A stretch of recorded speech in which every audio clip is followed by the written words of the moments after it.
kasih yang disinari terang, cara Tuhan mengasihiku. Seindah petang dengan angin salju, cara Tuhan mengasihiku. Tuhanku lembut dan penyayang, dan aku mengasihi Dia. Kasih-Nya besar, agung dan mulia, cara Tuhan mengasihiku.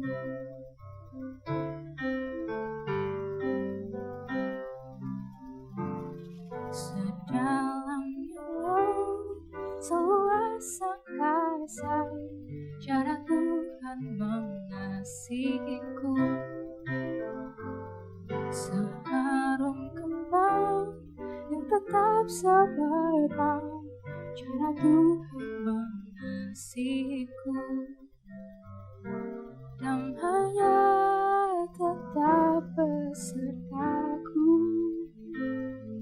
dan surga lapang harapanku.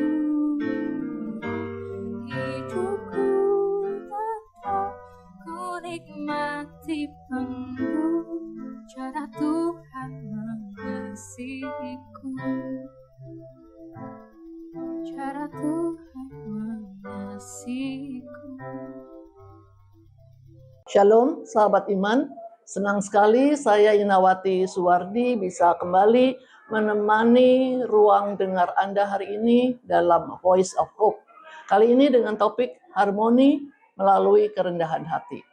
Saudara, di tengah dunia yang bergerak begitu cepat dan penuh dengan tekanan, kita semua tentu merindukan sebuah kehidupan yang tenang, damai, dan harmonis, baik di dalam hati, di tempat kerja, di dalam keluarga, maupun di tengah komunitas kita. Hari ini kita akan membedah satu rahasia besar untuk menciptakan harmoni itu melalui kitab 2 Tawarikh 7 ayat 14.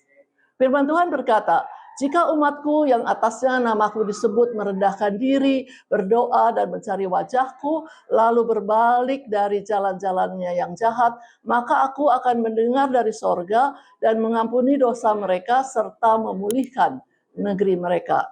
Sahabat, ayat ini adalah undang-undang pemulihan dari Tuhan. Namun menariknya, janji pemulihan dan keharmonisan ini tidak dimulai dengan tuntutan agar orang lain atau lingkungan kita yang berubah lebih dahulu. Tuhan tidak berkata, kalau keadaan sekitarmu membaik. Tidak. Tuhan berkata, jika umatku merendahkan diri. Ini artinya keharmonisan dalam level apapun selalu dimulai dari satu fondasi penting, yaitu kerendahan hati. Lalu apa hubungannya kerendahan hati dengan keharmonisan dalam hidup sehari-hari? Bayangkan sebuah grup musik atau band. Di sana ada vokalis, gitaris, drummer, dan pemegang keyboard. Lagu yang indah dan harmonis hanya akan tercipta kalau setiap pemain menekan egonya. Kalau gitaris ingin menonjolkan solonya sepanjang lagu, atau drummer memukul drum sekeras mungkin tanpa aturan, yang terjadi bukanlah musik, melainkan kegaduhan yang merusak telinga.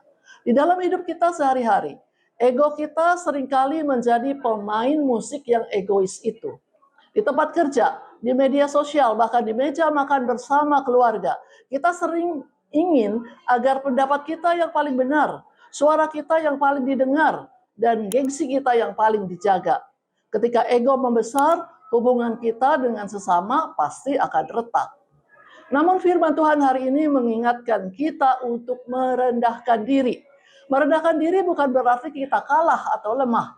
Merendahkan diri adalah kedewasaan untuk menyadari bahwa kita butuh Tuhan. Mau mendengarkan orang lain dengan empati, berani meminta maaf saat salah, dan mau melepaskan pengampunan. Saat kita merendahkan diri dan berdoa, Tuhan berjanji akan memulihkan negeri kita, yang berarti memulihkan hubungan yang retak, memulihkan suasana kerja yang toksik, dan memulihkan kedamaian di rumah kita. Sahabat, living in harmony for God's glory atau hidup dalam harmoni demi kemuliaan Tuhan adalah hidup yang merdeka dari kesombongan. Ketika orang-orang di sekitar kita melihat hidup kita penuh dengan kasih, tenang, dan rendah hati, disitulah nama Tuhan dipermuliakan melalui karakter kita. Terima kasih sudah mendengarkan episode hari ini. Jika podcast ini memberkati saudara, silakan bagikan ke teman, rekan kerja, atau keluarga, agar kita bisa sama-sama membangun harmoni. Tuhan Yesus memberkati kita semua. Amin.